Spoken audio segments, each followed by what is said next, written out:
We are calling to order our regular board meeting open session on Tuesday, June 13th, 2023. We will now do our open session roll call. Student Board Member Garcia Bustamante. Here. Trustee Rosenbaum is absent. Trustee Khan. Here. Trustee Hopwood. Here. Vice President Boyd. Here. President Davidson. Here. Superintendent Wells. Here. Thank you. I'd just like to put it on the record that Trustee Rosenbaum had hand surgery today and so is absent because he is recovering from that, and we all wish him a speedy recovery and full use of his hand soon. Do you want to read one of them and I can read the other? Another trustee can read the other? I'll read the mission and vision statement for All a right. change. The mission of Albany Unified School District is to provide excellent public education that empowers all to achieve their fullest potential as productive citizens. AUSD is committed to creating comprehensive learning opportunities in a safe, supportive, and collaborative environment, addressing the individual needs of each student. And then each of the trustees will read one of the norms. They're on the second page of the agenda. I will start us off. Maintain a focus on what is best for our students. Ensure a safe environment for all views to be expressed, treating each other, staff, and the public respectfully. Endeavour to find common solutions to issues through collaboration without sacrificing one's beliefs in what is best for students. Make a commitment to effective deliberation, each one listening with an open mind, while others are allowed to express their own points of view, even if one disagrees. Wonderful. We'll now say the Pledge of Allegiance. I pledge allegiance to the flag of the United States.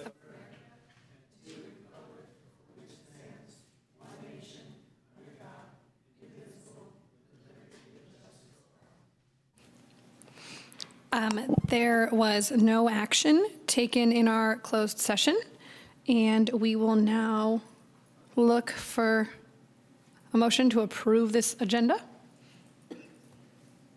I'll make a motion to approve the agenda. I'll second. All in favor? Aye. Aye. Okay, all opposed? No opposition. The agenda passes unanimously.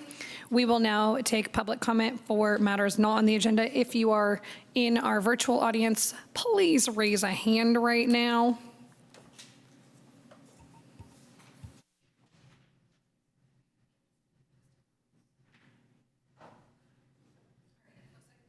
One commenter. We have 2 minutes for you right now. Go ahead.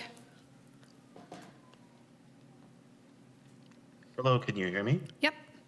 Yeah, hi, I'm Eric Wood. I'm a parent in the Albany Unified School District.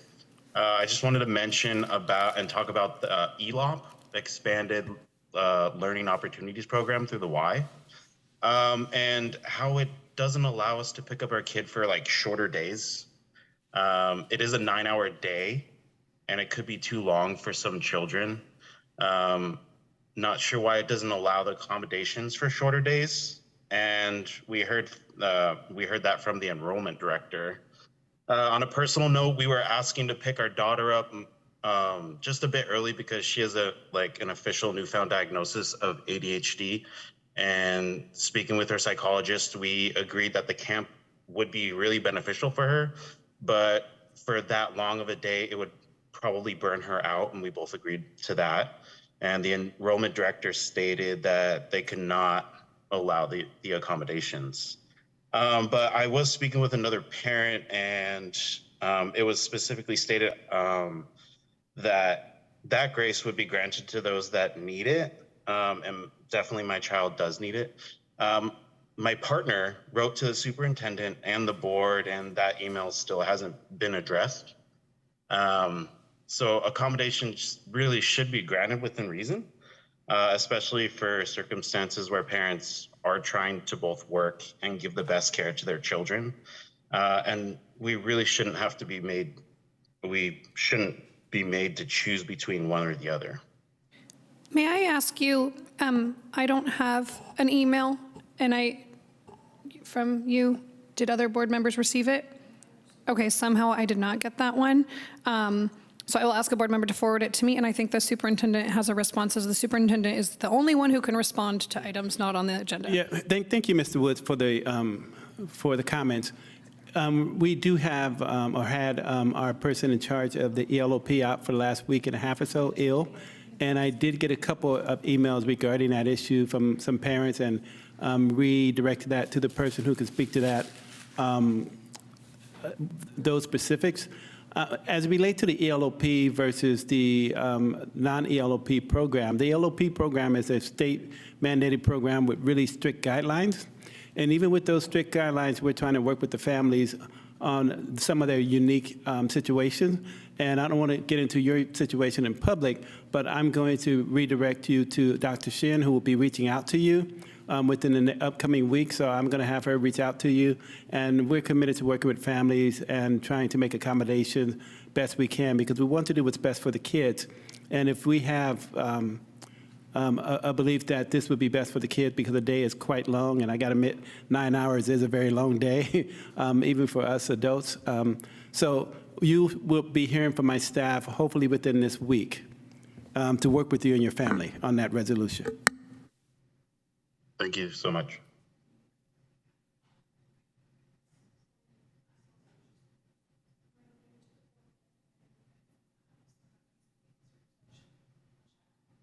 Okay, we're going to double check after that, because this went to the new Board of Ed email address, and I did not see it forwarded from that one. So we're going to just double check and make sure that everyone is getting all of those. We have been having some email trouble, so we really apologize, and we will absolutely be following up with you. Thank you so much. We're going to make sure that happens. If there are any other non-agendized comments, now is your chance. Going once, going twice, and that is that. We will now be moving on to our approval of the consent calendar.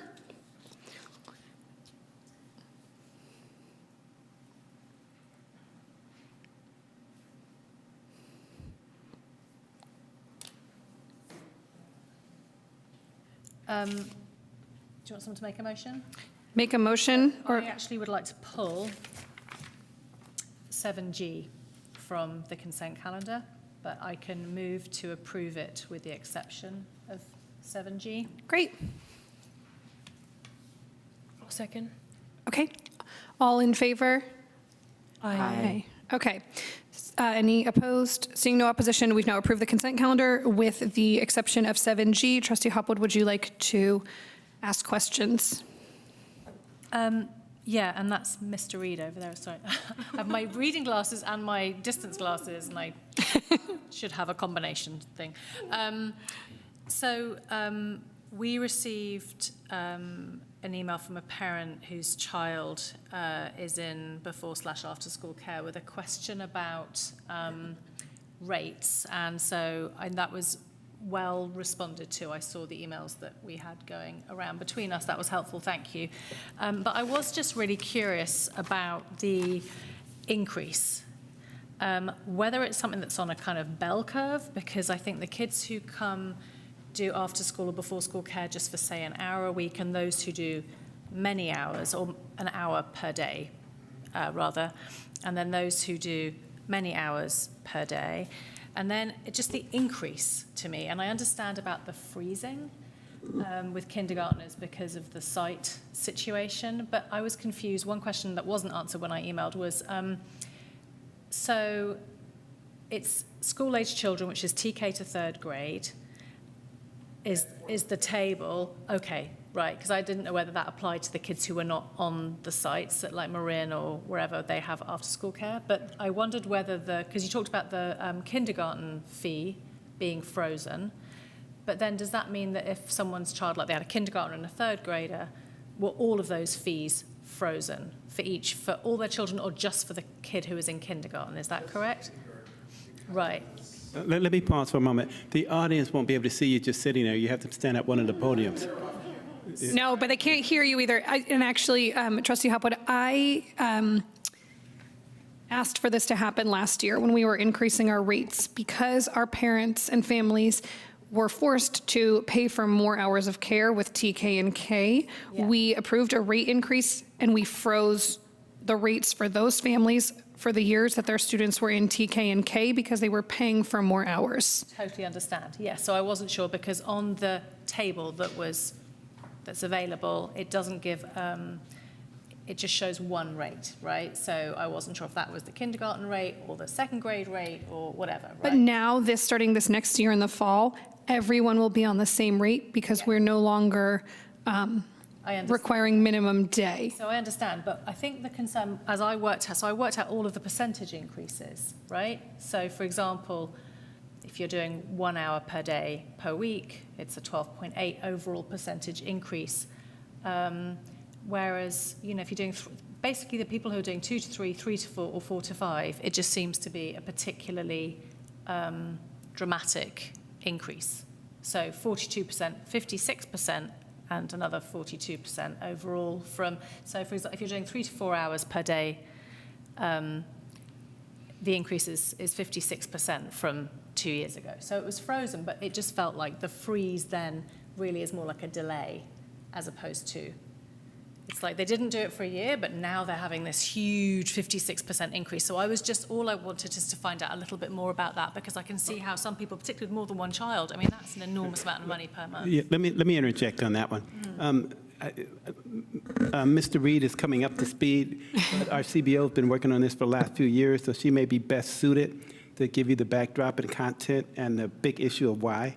Okay. As we did our comparative analysis and discovered that we were undercharging folks significantly, and we had a budget issue around how do we make ACC become more independent and not encroach on our general fund.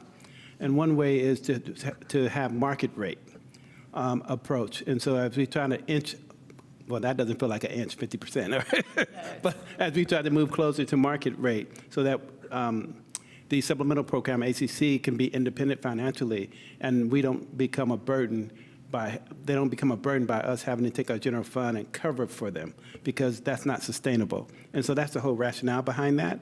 But I think CBO Jackie Kim could speak further around that piece. Sure, okay. Sorry, yeah, whoever.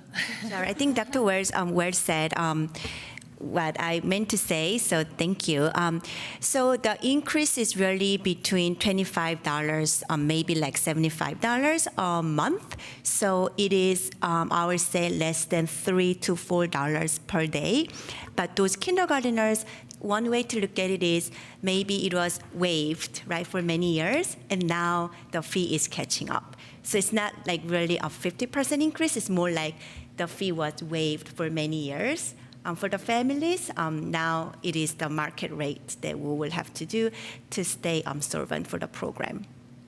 Yeah, no, I understand, because I asked for older data, but I only had 2 years' worth of data, so I didn't know what historically the fees were. Yeah, and I understand that, and I also understand about the solvency aspect, which makes sense.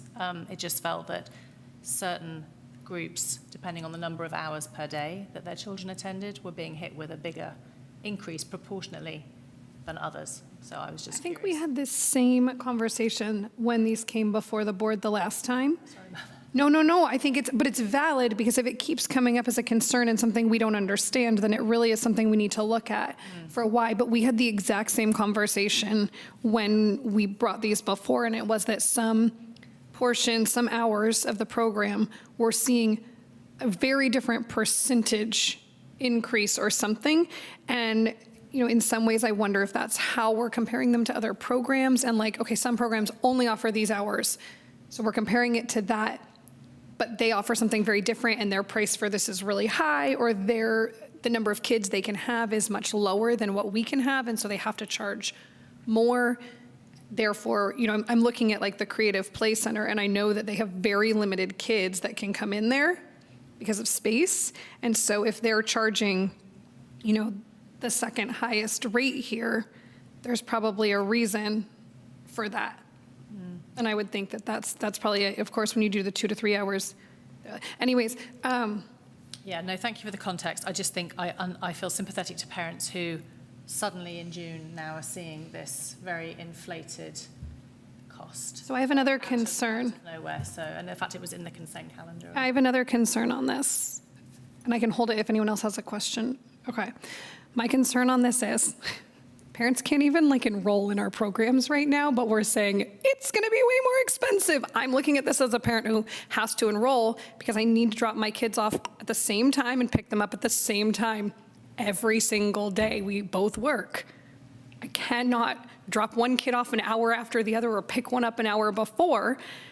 And from all I'm hearing is a family just posted somewhere they've been on the waiting list for Friendship Club for a year and now they're at the top of the waiting list.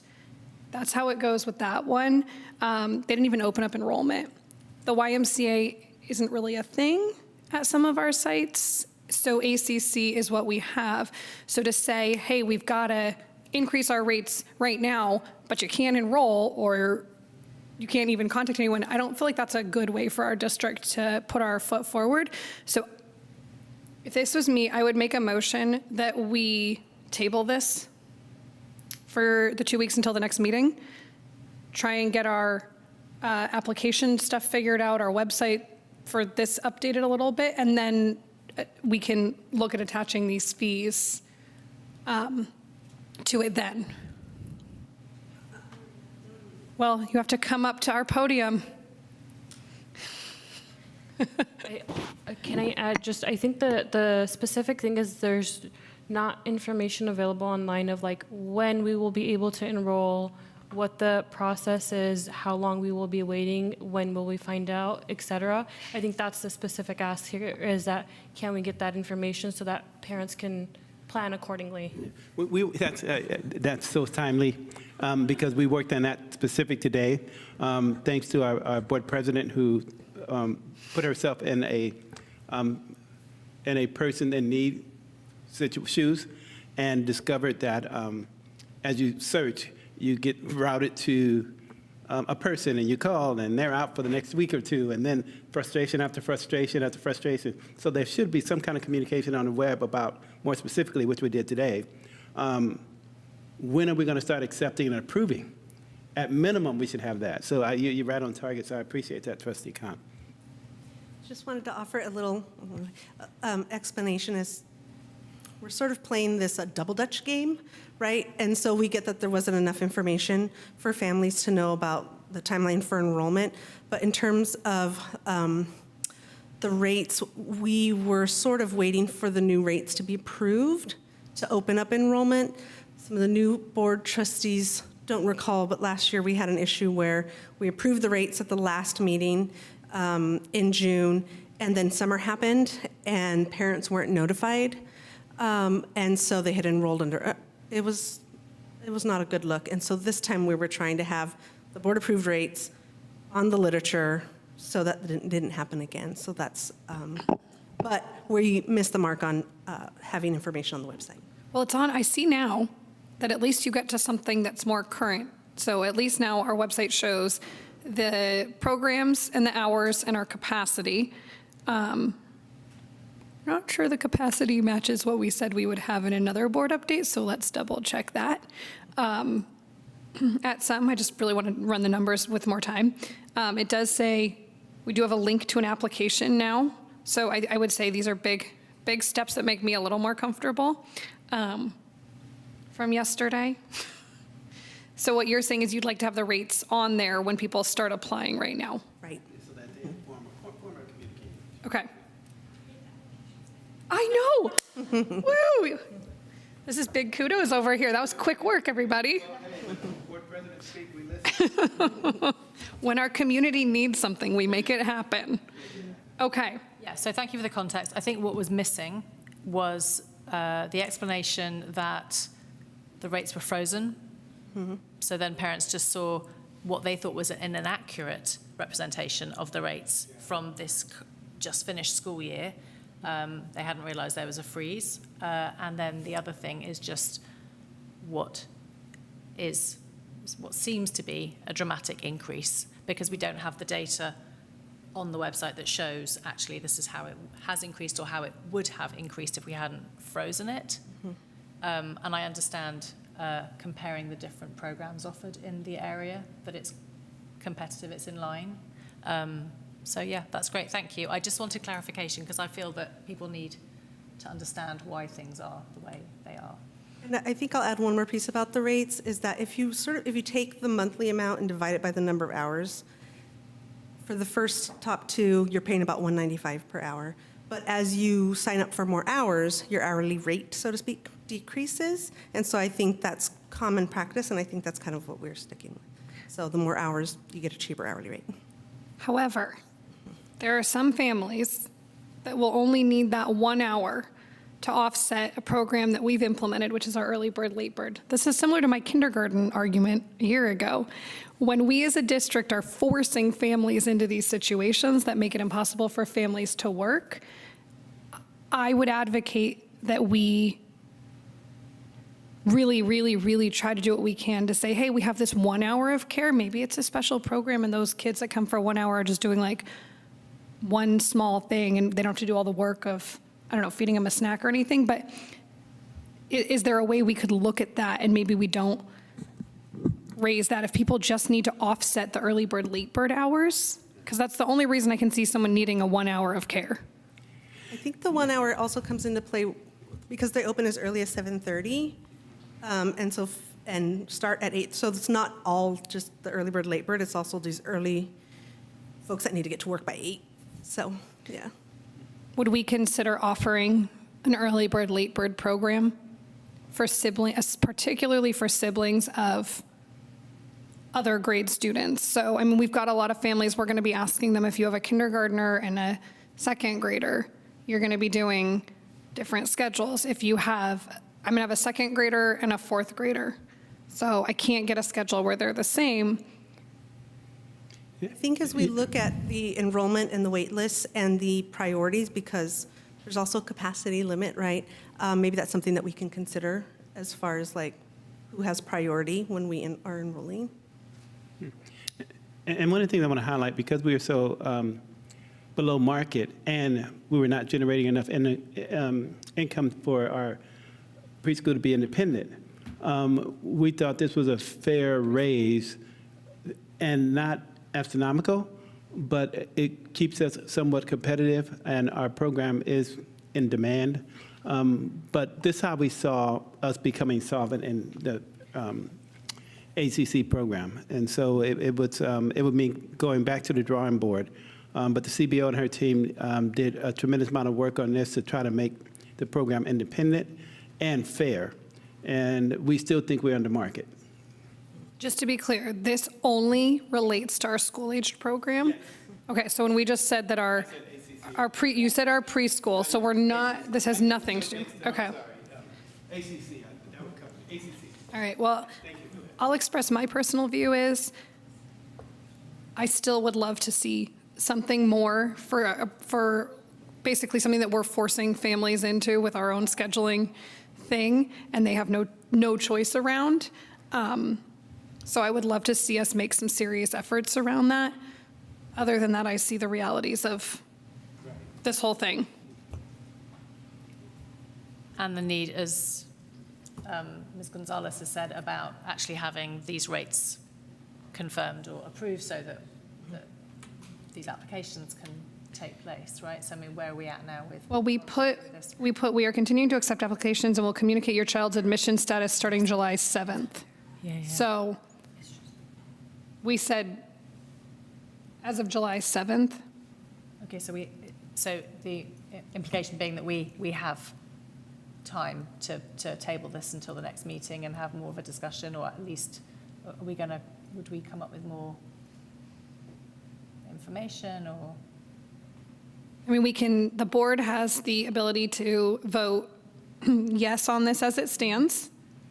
I guess I can make a motion that, well, I don't want to make a motion to approve it, actually, because I don't agree with increasing rates on something and not having a plan in place to support families for something that we are making happen is out of their control. And that's just my position. So we can make a motion to do this and everyone can vote how they want. Can I just see that? Well, we can also table this and say we'd like more information and have that ask. I think my only concern is that some of what we're asking for might not be something that can be delivered before this program needs to start. And I wouldn't want us to completely delay families from being able to get the services that they need as well, just because I know we're in a tough spot because we kind of need that action, but then we also need to address the concerns that you're saying, which are extremely valid and very much needed. But I'm wondering how much it makes sense to maybe have that as either a separate item that we come back with a plan on how we're gonna, I don't know. I guess the real answer is I don't know what we need to do. And I think I also don't want us to slow ourselves down from being able to offer what we can offer. So it's a mixed bag. So if we're not responding to families until July 7th, we're just accepting applications, and as of now, everyone's been applying not knowing anything about a rate change. I think what we have are folks who are already in the program and who they got kind of like an intent to return questionnaire, like, hey, do you still want in the program? So we have a lot of that interest. This application is new, just came out, right? And the purpose of the July 7th deadline is because the elementary schools, it's my understanding that they don't intend to release their early bird, late bird assignments until July 1st. So then this would allow ACC folks to hustle up and start, letting folks know if they have a spot, what their hours are, et cetera. I guess my question would be, do you foresee there being an issue with folks that might put in an application now and then be concerned that there's a price increase that they did not expect, I guess, or is there a way for us to We could just say our rates are being increased, and Yeah, like, effective if there's rates some will be posted after our June 27th board meeting. We could include something that links them to the proposed rates so they know Sure. sort of what to expect. That sounds great. So then I move that we table this item until June 27th, Yeah, I'll second. okay? We can roll call this one just because I want everyone to feel like they can do that. Student Board Member Garcia Bustamante, Yes. Trustee Khan, yes. Trustee Hopwood, Yes. Vice President Boyd, Yes. President Davidson. Yes. Thank you. Okay, so One more the, question. oh, When we come back on the 27th, what would you like to see included? I was just getting ready to ask. Yes. Making notes. what would the board like to see? So I want to make sure everyone else, if there's anything else that anyone else wants to see, I think I've made it kind of clear. My concern is that we have a mandatory hour on either end of the school day that families have no choice about. And so I would like us to just be really sensitive around what we do with that 1 hour and what we offer at our school sites. And I would just like to see a little bit more response to that and not jumping it by, was that $25? Madam Chair, I'm checking for understanding because I want to be able to make sure we respond appropriately. I think what I'm hearing you say in short is that can we have a lower fee for that 1 hour group who has to do it because of early bird, late bird? Yes. Okay. Got it. And I must say, I am just curious about the overall dramatic increase in 3 categories. So the 2 to 3 hours, 3 to 4, and 4 to 5. I used to be on the board of the Albany preschool years ago, and when we raised our rates, it was by a percentage across the board. It wasn't a sort of bell curve. And so I'm just really curious to know whether that increase could be more what seems equitably imposed rather than the middle kids. That's very families. helpful. Very helpful. Yeah. I would agree with that, having just a uniform percentage, because I think now that this has been raised 2 years in a row, I think it would be really helpful to clean that up if we can. Got it. Okay. And we can definitely have conversations after. Alrighty, so our consent calendar has passed, minus the rate adjustment for the school age before and after care program. It was a long consent calendar. It's like our whole thing. Trustee Garcia Bustamante, do you have a student board member report for us? School's out, so I have no report. It's summertime. All right, so we have a review and action item that I believe we're going to ask Ms. Gonzalez to come back up for. All right. Can we bring the item up briefly, please?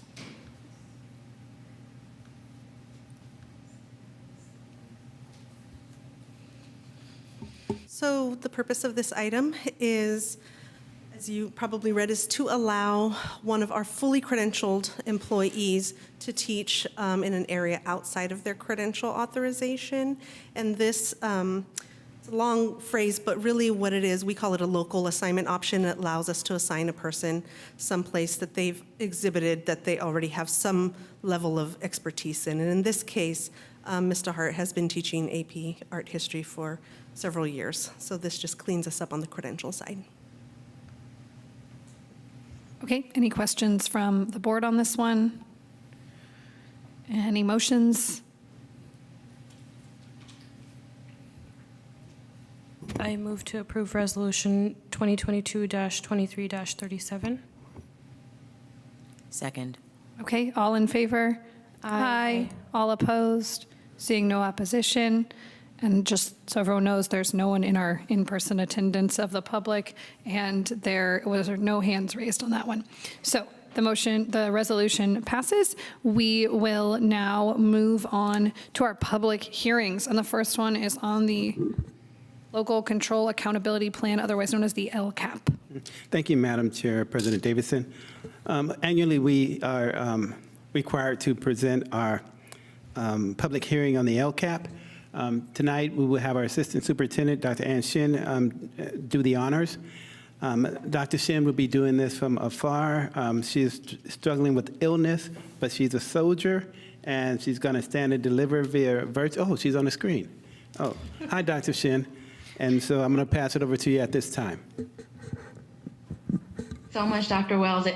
Good evening, Superintendent Wells, board trustees, district leadership team, Albany educators, and community. Thank you so much for allowing me to do this presentation virtually. The purpose of this item is for the Board of Trustees to conduct a public hearing on the 2023-24 Local Control Accountability Plan. California Education Code mandates districts to approve updates to the Local Control Accountability Plan by July of each school year. And as a part of this public hearing, we will review and discuss the updated LCAP plan for the 2023-24 school year. Presentation deck, please. Oh, I guess, you know what? We need to open, we need to open the public hearing. So we're going to open the public hearing on the 2023-24 Local Control Accountability Plan. Hearing is opened. It's the only time I use the gavel. All right, and now we can conduct our public hearing to discuss this. Thank you. Presentation deck, please.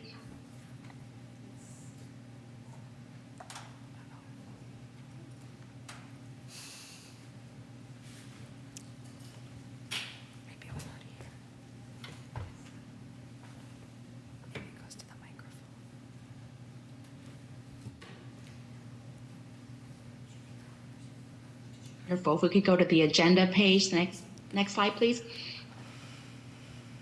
This presentation, we will review the purpose and goal of the LCAP, and we will also review the budget overview for parents, our student population, and our educational partner engagement results. And for each of the three goals, we will present the identified needs, metrics data, successes, challenges, and improved services, which have been determined as a result of data analysis and educational partner input. Then we will conclude with next steps. Next slide, please. The Local Control Accountability Plan is our district's plan for student success. It is a 3-year plan that addresses state and local priorities and is updated annually based on data analysis and educational partner input. We are currently in year 2 of this cycle. The goal of the LCAP is to allocate resources to most effectively improve student academic achievement and outcomes by implementing research-based strategies and interventions based on student needs. This is the district's plan that articulates our coordination of actions, services, personnel, and expenditures to improve student outcomes. Therefore, the LCAP is a direct reflection of our values as a district. Next slide, please. And speaking of values, the way our country and state chooses to fund school districts is a direct reflection of our values as a society. This chart shows the district's projected budget for the upcoming school year. The large pie on the left shows the projected budget for the district. As you can see, the district budget consists of many different funding sources that come from the federal, state, and local governments, with the largest source being the local control funding formula, which makes up 68% of our annual revenue. And if you look at the pie chart on the right, you will see that the LCFF funds are composed of two components. The largest portion of the funding is a portion based on total student enrollment, and the small portion of the LCFF supplemental grant is a portion for unduplicated student enrollment. This is really important for us to know because the local control funding formula was conceptualized within the same equity framework as the local control accountability plan. Both the funding and the plan were intentionally designed to provide resources to all students and at the same time provide more to those groups of students that have been historically and traditionally underserved. Therefore, the LCAP budget of $3,850,000 is a combination of supplemental funding for unduplicated students and LCFF funds for all students. By design, we have a legal and moral obligation to focus our efforts and expenditures on our most underserved populations of students. Next slide, please. Serve a diverse population of students, and our unduplicated pupil count has been growing over the years. In the 22-23 school year, 27% of our students are identified as socioeconomically disadvantaged, 21.1% of our students are designated as English learners, and less than 1% are classified as unhoused foster youth. And in looking at our ethnic populations, currently our largest populations are Asian and white students. Then we have notable populations of Hispanic Latinx students and students of 2 or more races. And our smallest ethnic populations are Black African American, Filipino, American Indian, and Pacific Islander students. And interestingly, we have 10.7% of students that have chosen not to report their ethnicity. Next slide, please.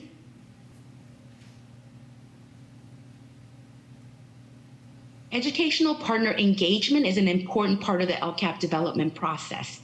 We launched the Thought Exchange Survey district-wide and at the Student Achievement Committee meeting. We had up to 723 participants composed of students, staff, and parents. We had the greatest participation from our parents and robust engagement from our students. Next slide, please. Overwhelmingly, the responses from our community and Student Achievement Committee were to prioritize mental health, social emotional supports, academic interventions, tutoring, and professional development for staff. And this feedback directly influenced the increased services that are outlined in this year's LCAP. Slide, please. There are 11 indicators that are measured within the LCAP. There are 6 state indicators, which are reported on the state dashboard for all school districts, and 5 local indicators that are chosen by our district to measure our progress. These are the indicators that are addressed in the measuring and reporting results section of this LCAP. Next slide, please. LCAP Goal 1 is to assess and increase student achievement. And based on data trends, we have identified the need to focus our efforts to support African American, Latinx, English learner, and students with disabilities to achieve at their fullest potential. Next slide, please. There are multiple metrics that are analyzed to measure growth towards assessing and increasing student achievement. Students' access to qualified teachers, standards-aligned instructional materials, and strategies are major contributing factors to student achievement. A teacher's ability to teach within their subject area competency is the most desired outcome, and 97% of our teachers were within their subject area credentials, and 100% of our students had access to standards-aligned instructional materials. Another area of important access for students is the access to world languages. The ability for students to demonstrate biliteracy by successfully completing 4 years of world language with at least 3.0 GPA and passing the AP exam for that world language with a score of 3 or better earns a seal of biliteracy for our graduating students. In the 2021-22 school year, our state seal of biliteracy rate was 40%, which is an increase from the prior years. We believe that biliteracy is a remarkable accomplishment for our students, and we will continue to work towards at least 5% growth each year. Next slide, please. Statewide assessments in English language arts, math, and science resumed last school year. Before then, the last state assessment results that we have is from the 2018-19 school year due to the state's decision to suspend testing during remote learning. And understanding the impact of the learning disruption, the state has determined that last year's scores would serve as the new baseline data for all districts. As a state, SBAC results showed a dramatic decline in performance for all students. And although AUSD experienced some decrease in our scores, in general, our data can be considered flat, meaning remaining fairly consistent with before pandemic rates. And actually, in some cases, we saw increases in scores for our students with disabilities in English language arts and math, and overall increase for all students in science. Our goal is to continue to steadily increase scores for all students and at the same time more rigorously improve scores of our subgroups of students in order to continue to narrow the gaps. Next slide, please. Preparing our students for college and career readiness is one of the most important goals of K through 12 education. Therefore, we make sure that students are given ample opportunities to meet college admissions requirements. The UC-CSU entrance requirements, otherwise known as the A through G rate, is calculated by the number of students who successfully complete a set of courses in English, math, history, science, world language, fine arts, and other electives that qualify them for admissions to UC and CSU schools. 71.9% of AUSD seniors met that requirement last school year, which is an increase from prior years. For our English learner students, the best indicator of their future success is their progress towards English language proficiency. Data trends show that once an English learner student is reclassified as fluent English proficient, that student will perform at and above the levels of English-only students. And although our data shows a little decline since the 2018-19 school year, English learners are continuing to make good, steady progress towards reclassification, which is the goal. We will continue to prioritize designated English language development instruction delivered by our ELD specialists to increase these rates. Next slide, please. Because it is important to make sure that our underserved students have access to programs, the metrics that is measured to determine progress towards programs developed for unduplicated students is participation in our before and after school programs. This school year, 18% of our students in our ACC school age program were identified as socioeconomically disadvantaged. 10% were identified as English learners and 1% as foster youth students. And now that we have implemented the Expanded Learning Opportunities program, we will definitely broaden this access in the new school year. And in keeping the progress of our underserved students in mind and hearts, the district monitors student progress with the administration of our local FastBridge assessment. And we see a consistent pattern of achievement that is a bit higher in general than the Smarter Balance assessment, but still serves as a good predictor for standardized assessment performance. The overall score of students meeting and exceeding grade level standards on FastBridge is over 80% in ELA and in math.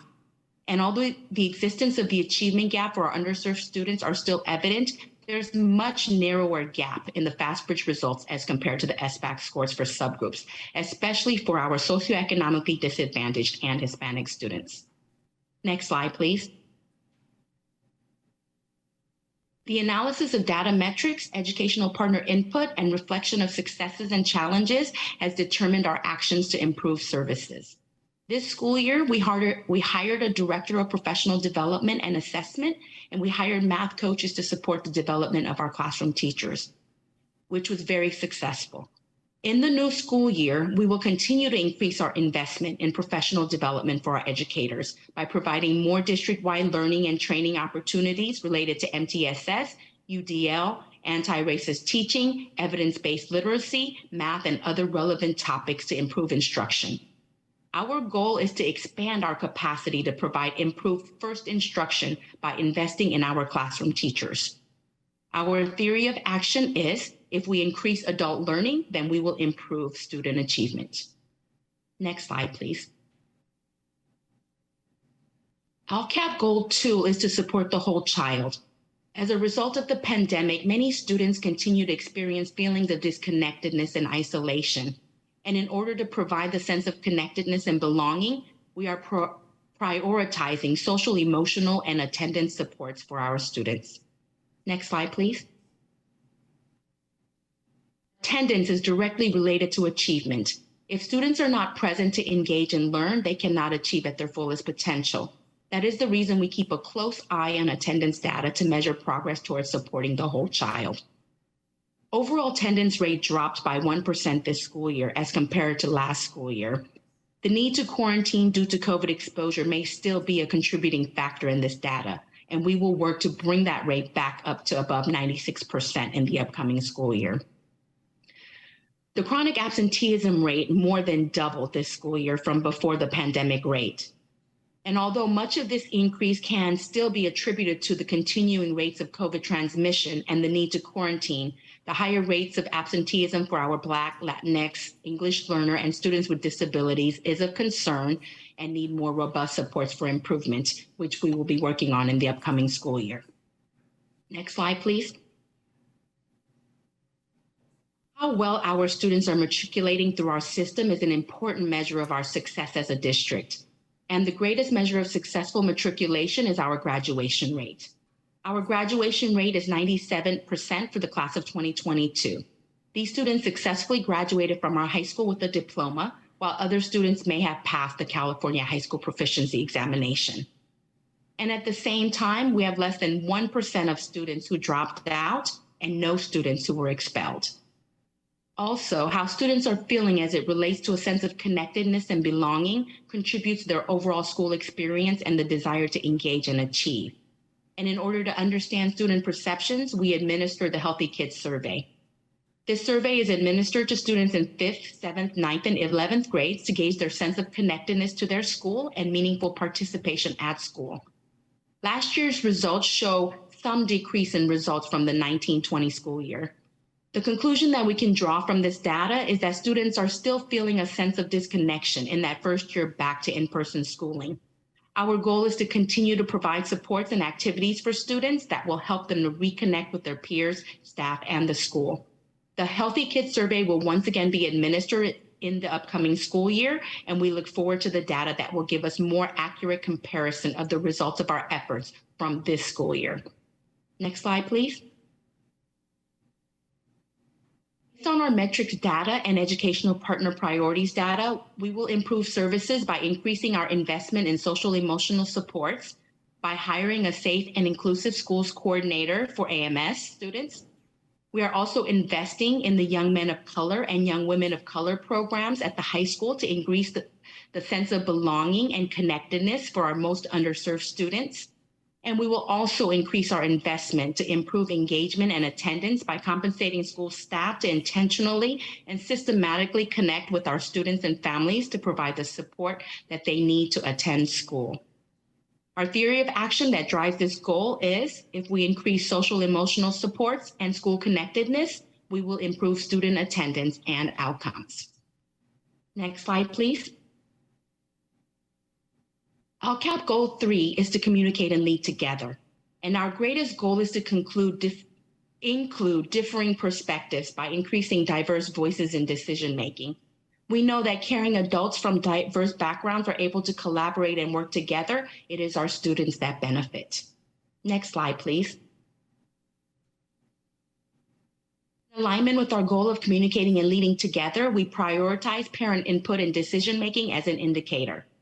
As reported on the California Parents Survey, there's a slight decrease in the number of participants for last school year as compared to the 2019-20 survey, and a notable decrease in the percentage of parents reporting that district schools allow input and welcomes parents' contributions, as well as actively seeks parent input before decision-making. We hypothesize that the limited access to schools due to COVID safety protocols that were still in place last school year may have contributed to this decrease. So this is an area that we will closely analyze in the survey that will be administered in the upcoming new school year as parents now have full access to their schools. Next slide, please. Another important indicator of parental participation is engagement in surveys and advisory and committee meetings. The district has many advisory groups and committees to support the improvement of outcomes for underserved students. Our desired outcomes are to increase the number of participants within these committees, as well as the voices of the families of the underserved and underrepresented students. This school year, the district launched a listening campaign to hear directly from our families, as recommended by the Student Achievement Committee. The district also shared a survey with all TK through 6th grade unduplicated families to learn about their interest in the Expanded Learning Opportunities program. And we will continue to seek their input as we work to make improvements to the ELO program. We also continue to focus on uplifting the voices of the staff and families that represent our students with exceptional needs by working in close collaboration with the Special Education Advisory Committee. The Special Education Advisory Committee meets monthly with a group of dedicated 6 to 12 members and will continue to work to increase that membership to include more families. Next slide, please. We are very proud of the success of the district-wide listening campaign. We hosted 13 focus group sessions that were facilitated by our parent leaders. This action serves as the greatest example of our goal to communicate and lead together with our parents and community. We will continue to work towards this goal by increasing our investment in advisory and committee meetings to get more robust engagement by providing more opportunities and incentives to attend. Our goal is to get greater participation, especially from our underrepresented groups of families, believing that if we improve communications and increase collaborative decision-making as a community of caring adults, then we will improve achievement and outcomes for all of our students. Slide, please. We have reviewed, analyzed, and updated our plan in response to our data and community input. Now our next steps are to approve and adopt this updated 23-24 school year LCAP at the June 27th board meeting. Upon approval from the board, the approved plan will be submitted to the Alameda County Office of Education by July 1st. Then the approved plan will be posted on our district's website. And most importantly, the actions and services that are outlined in this LCAP will be implemented and monitored in the 23-24 school year. Thank you so much for your engagement and support. Thank you for that and for doing it even while you're not feeling 100%. We really appreciate it.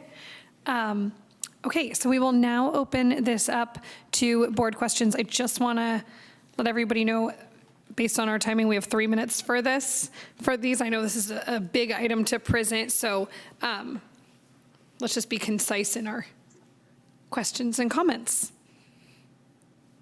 I'm kind of figuring we'll just start at your end and go down. Is that okay? Sure. Okay. Thank you so much for the presentation. It was super informative. I really loved how detailed and all the information that you provided. There was a couple of slides where, and I don't expect to answer now, especially because we're almost at time, but I think slides 12 in particular, the UC-CSU entrance requirements, like students that are meeting the requirement, it's a little bit concerning that even though we're staying at the same rate of like 70 to 71-ish%, there's a dramatic decrease in who is meeting that requirement with students with disabilities, and then it was also I think it was English learner. No, that's a different one. So that one, I know that might just have to do with the number of students we have. So it might just be that there are less students with disabilities in graduating at that time, but that was just noticeable. And I think it was the next slide on slide 13. It was the ELA and the math outcomes. There's some dramatic drops when you look at students with disabilities, when you look at English learners for the ELA portion, and then if you go down to the math portion, again, students with disabilities, and then I think that might have been it for them. Oh no, English learners again are the two categories where there's a pretty dramatic decrease. And then the last thing that I think at some point I would like more information on is our slide 17 suspension rates. Even though our rates stayed the same, 1.4 to 1.5, but that dramatic increase in rate of suspension for our African American students. So I think those are the 3 slides that I would like more information or just kind of understanding around those areas. And I'll stop there. We're out of time. I'm sorry. That's okay. So just to recap, you would like a little bit more information or follow-up on what we're going to do about the scores and results, particularly in Goal 1, pupil outcomes in ELA and pupil outcomes in math. Yes. Students with disabilities and English learners. Okay. Very good things to point out and notice.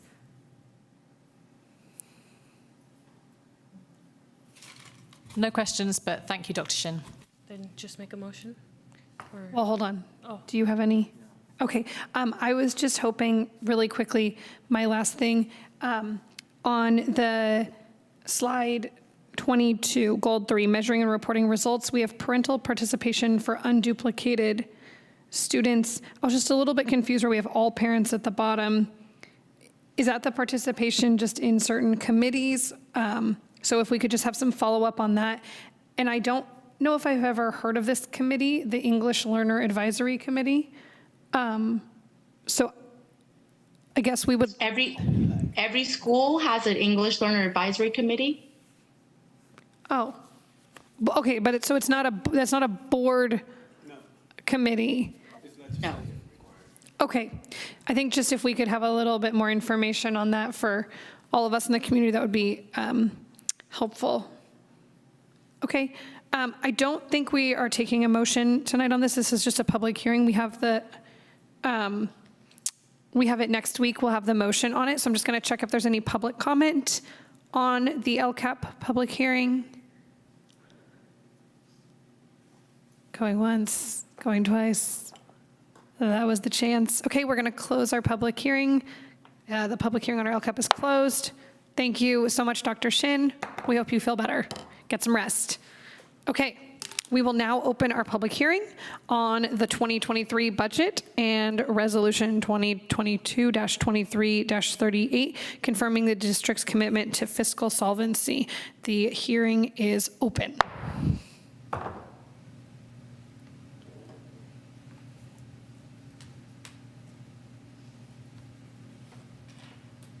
I think you just get to go ahead. Sure. Okay. Thank you. Thank you. So this is the presentation for 23-24 budget. Okay.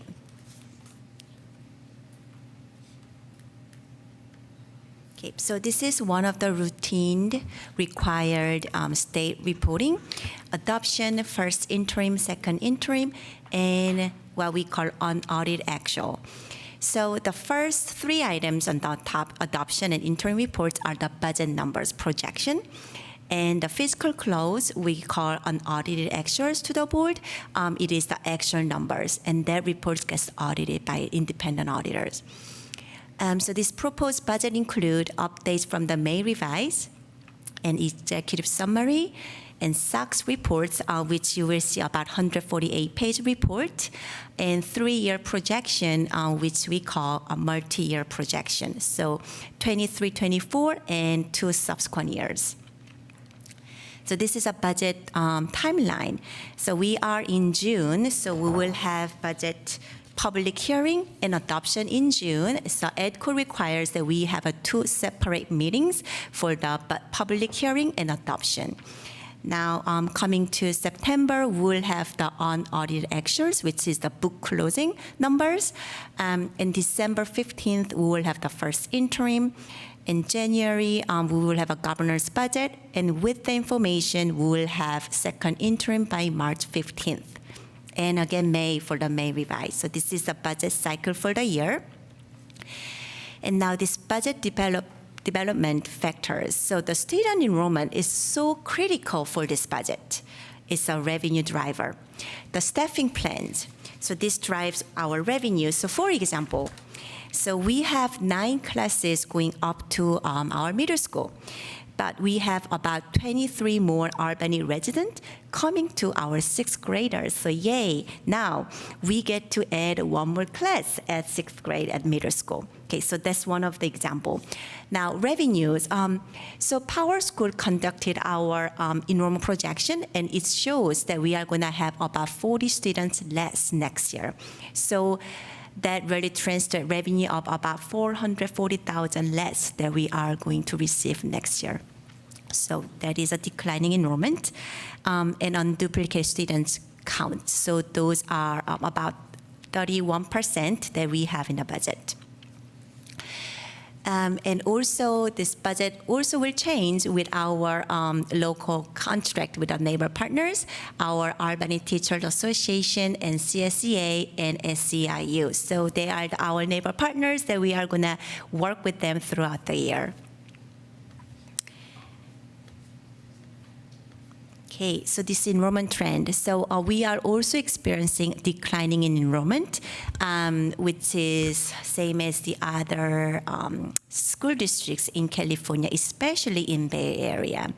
Many reasons, but it's more of the cost of living that a lot of students are living out of Bay Area. So 2014-15, we had about 3,881 students. Now we are looking to see about 3,489 in 23-24. Which is about almost 400 students dropped. That really means 400 students really means 4 million less.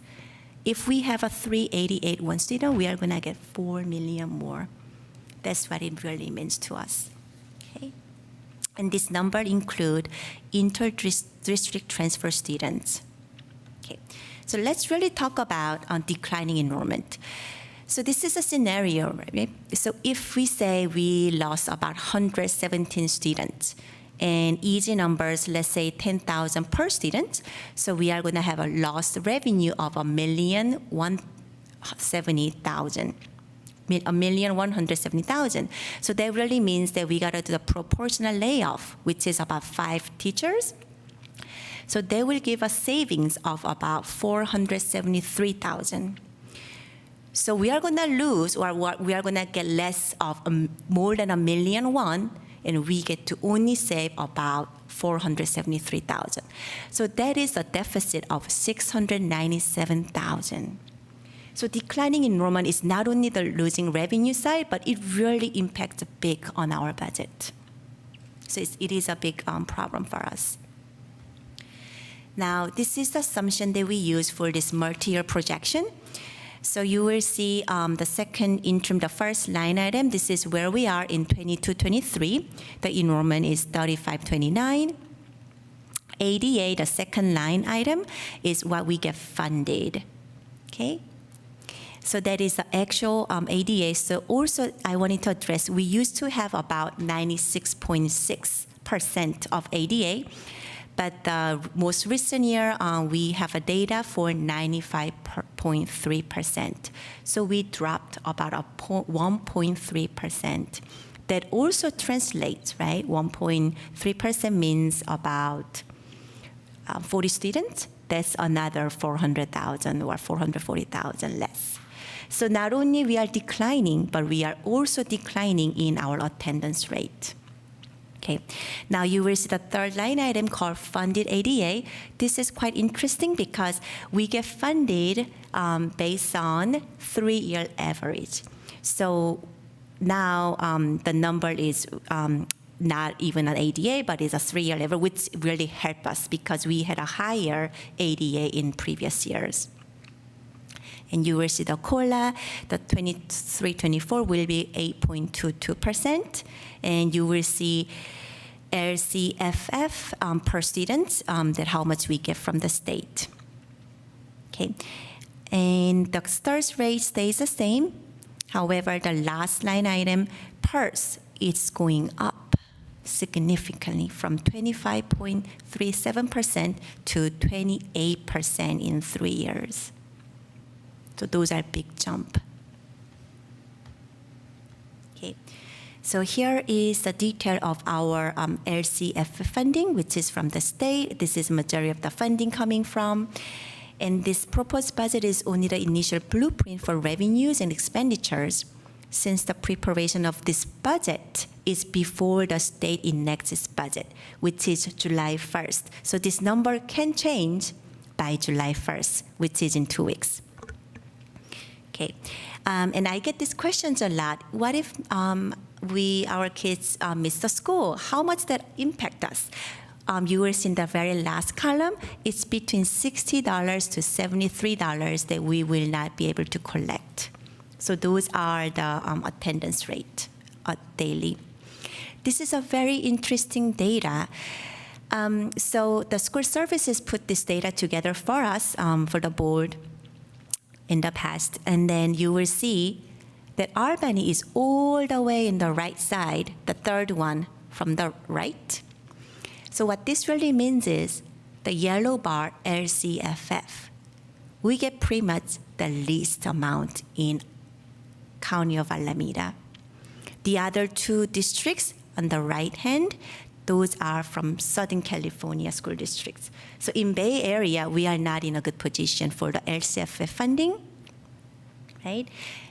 And also, it's because our unduplicate counts is really in the mid. And also, I know we like to compare with Berkeley and Piedmont, also great schools. So when you see Berkeley and Piedmont, also even Emory, our local funding is a lot less than them. So pretty much we are not in the best place for the revenue. So when we hear, Berkeley has this many students in the class, why do we have more? So this is really the answer for us, right? Well, Piedmont has this special program, why do we not have what Piedmont has? And this is really the answer for Albany.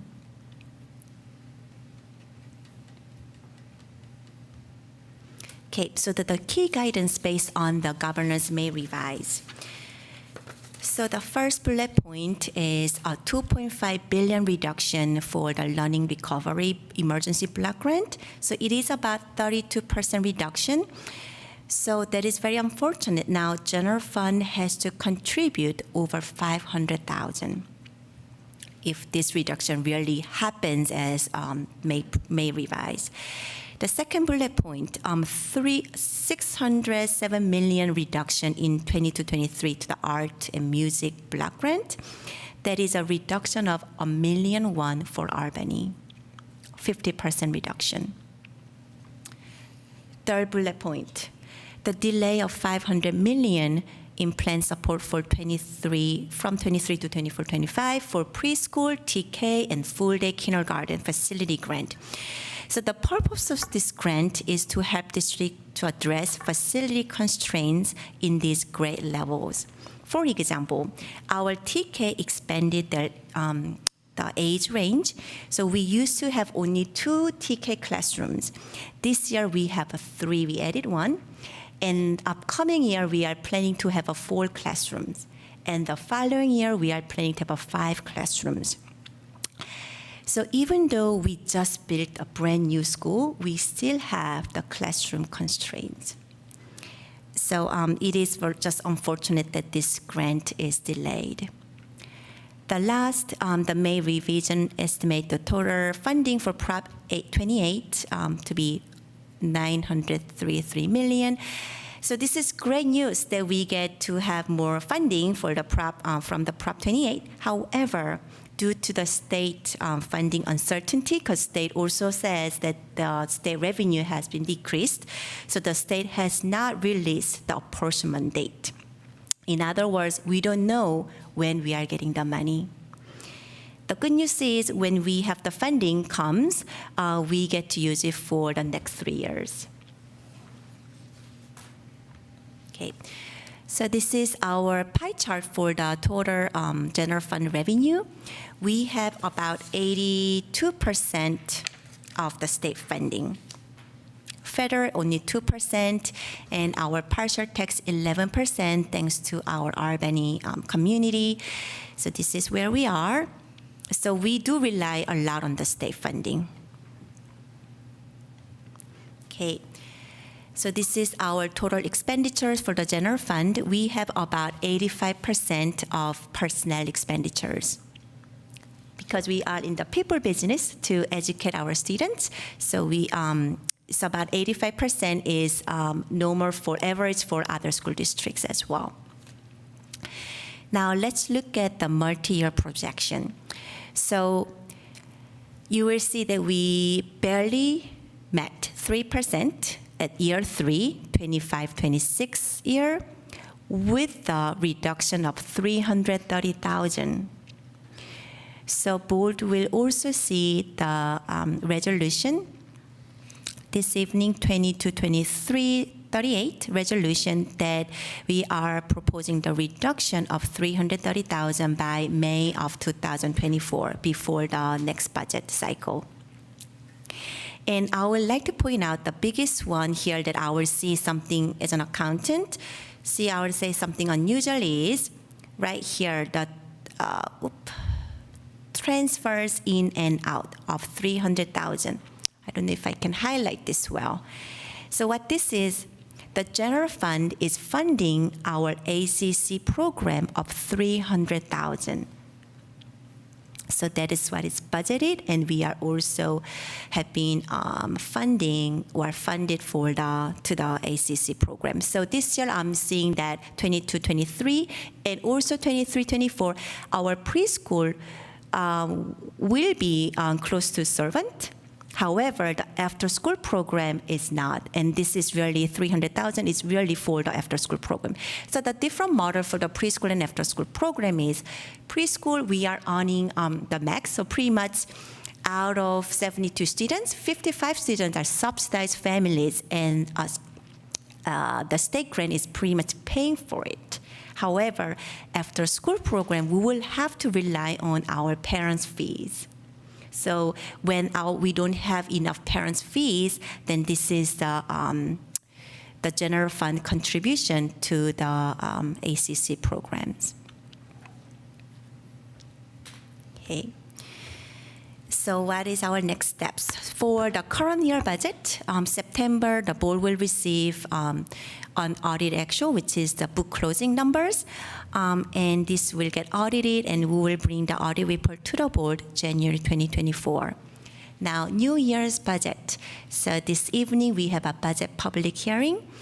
And the next board meeting, we will have a budget adoption.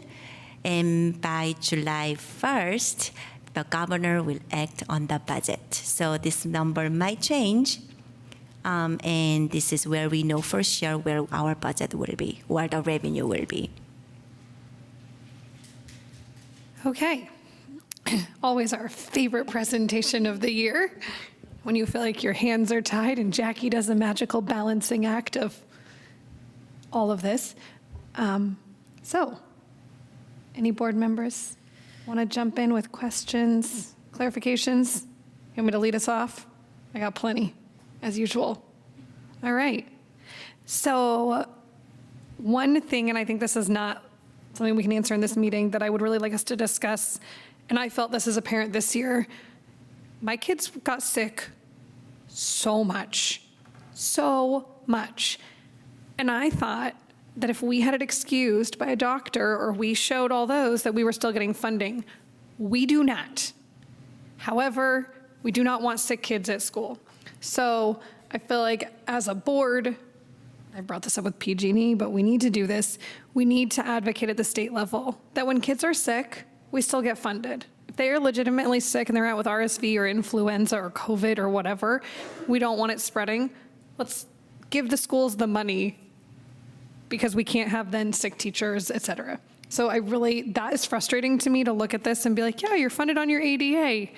We have a very responsible community who doesn't send sick kids to school, and so our ADA is lower as a result. So I would love to hear if anyone knows of anything that's happening around that. Yes? There's actually a state bill that's trying to do that. Okay, so we should write a letter in support of that as a board. Okay, this one we are going to do. We have to make this one happen, because this is really frustrating as a parent to watch this and be like, but I don't want to send my sick kid to school. And as a teacher, I don't want to keep getting sick. Okay, the other question I have for the TKK facilities, the state is saying that they're not going to give us this money. but are their mandates for when we need to start the programs still staying the same? So it will be delayed from 23-24 to 24-25.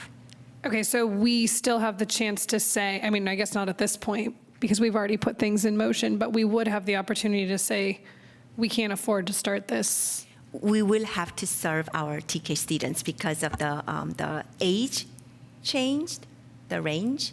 Now the birthday is keep coming to the earlier and earlier. That's what I was asking. So we still are obligated to serve more students, Correct. but we are not getting money. We are getting money for the ADA, for the attendance for per students, but not for the grant, the facility grant that it is delayed. But for ADA, yes. But we still have to have compliant classrooms and spaces for these children without, that the state has mandated us to have, without any funding from the state. Similar to special ed.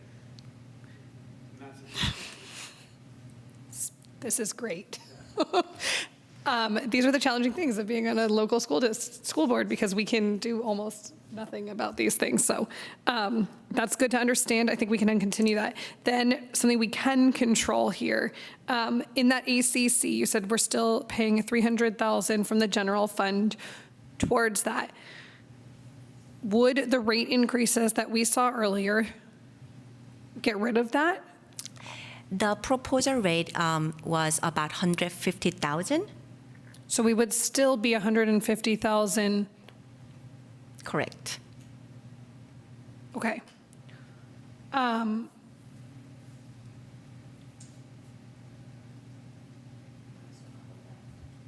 I just think we really need to look at this program then and what's happening with it. If the 150,000 that we're putting in from the general fund is supporting families who are not getting as much school time in a school day because we don't offer that hour of class to their kids, then I can see that as making sense. Does that make sense to everybody? Like, if the general fund is paying basically for these kids to not be in a typical classroom, but to be in ACC, then we're just still providing it within their school day. So you mean effectively because we're losing money that we are in fact subsidizing or funding something, right? So we kind of want to look at distribution and where kids need to be and who needs what, Right. and the most sort of economically sensible solution. Would it make sense just to look at having all kids on one schedule or different things, and then reducing what our before and after care offers? Or, you know, what do we need to look at to either be solvent, or do we need to look at this from the perspective of that 150,000 isn't actually just us paying because ACC is losing money forever, but it's essentially offsetting the fact that those kids are not in a classroom for as many school hours as other school kids are? I think we need to look at a number of factors, and I think this warrants work sessions because it's much more detailed than the next 5 minutes. For example, our subsidized kids are being subsidized for 6.5 hours a day, but they come for almost 10, 11-hour day. In the preschool program. In the preschool program. Thank you for the clarification. And so we have to look at that and how do we create a stopgap to that and not go above and beyond, because too, that becomes a voluntary expense, but from a business perspective, doesn't make much sense. So what we plan to do in the fall is have a workshop or two around ACC in general, preschool in particular, as we look at getting a better grip of the financing. And although, yes, families benefit from this, but from a business perspective, we're not in the business where we just forfeit X number of dollars for free care, extra 5 hours a day. Cumulatively, you can see how that has an impact as well.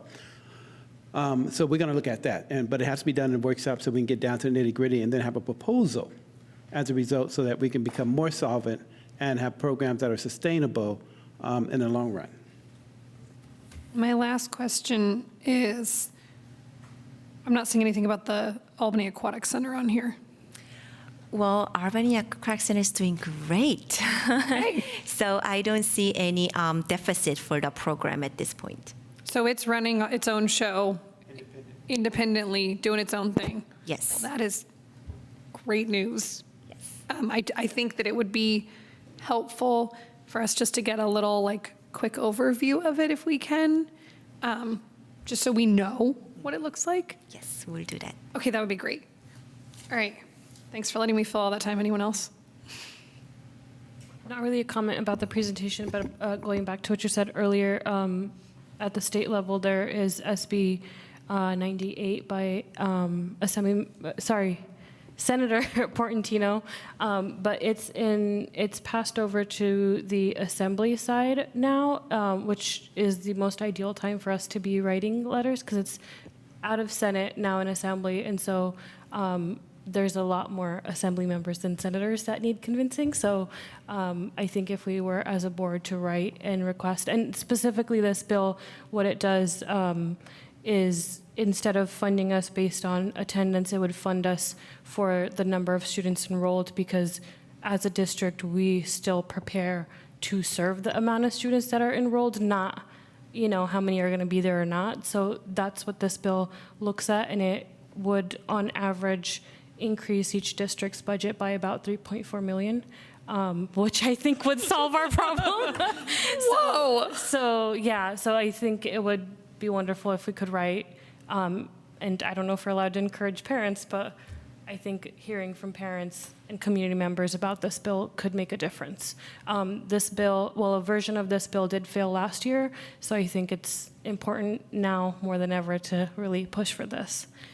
So yeah, that's it. I mean, if we as a district can like put this out in our communications and. Yeah, we can do something like that. One of the things that AXA, Association of California School Administrators, and CTA has been doing last year with a previous similar bill, we knew it was an uphill battle because our argument was simple. We have to purchase based on enrollment and not based on ADA.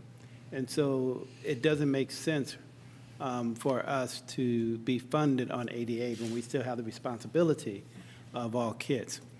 And so we're still going to take up the charge around 2 around here, but in our communication, we can share a bill financially. We got so many that comes across our table, but this one is an uphill battle. Yeah, and the prediction is that it will fall short again, but, you know, we're like that good old storyteller. We think we can, we think we can, we think we can, and then you can't make that shot you don't take, and so we want to take this shot. So yes. I'm really good at being loud and talking to people, even when they don't want to hear from me, so I'm happy to get more on this one. Okay, any public comment on our public hearing about our budget? Okay, seeing none, I'm going to close this public hearing. Boom. Superintendent and board member reports. I'm going to try to keep my 20-minute report short to 15 minutes, and then reduce it to 15 seconds. I have no report tonight. Okay, Trustee Khan. Okay, Trustee Hopwood. Just really quickly, unless anything has changed in the last few days, Albany High School still needs a PTSA president. Dorothy Peluso would love to step down. So if anybody's interested, please reach out to me or to her. Co-presidents would work as well if there are 2 people who would be interested in taking over her slot. Anyway, that would be great. She's done a wonderful job, but I think it's time for her to hand over to somebody else. So thank you, that's mine. Vice President Boyd, no report? Okay. The Environmental Action Committee met yesterday, and we had a wonderful presentation on solar possibilities. There's a lot of consideration happening around this, and I really appreciate the thoroughness with which this is all happening. Our food service is moving forward on reusable serviceware, which is really fantastic. We'll have milk dispensers in all of our schools in the fall, so no more milk cartons. There was a conversation about plastic water bottles and making sure that we have water refilling stations everywhere. And there is work to purchase an electric vehicle for food services so that we can transport all of the reusable items to the central kitchen and wash them. So this is all very exciting. And that is my entire report. Okay, great. We did a good job. Future agenda items. I think the one that you mentioned earlier about you already said it earlier, so I think you know what I'm talking, in relation to the ACC increases and just getting more information, so. I think we'll get that as bringing that item back next week, or in 2 weeks. Okay. And that's it. All right, this meeting is adjourned. Happy summer till 2 weeks from now.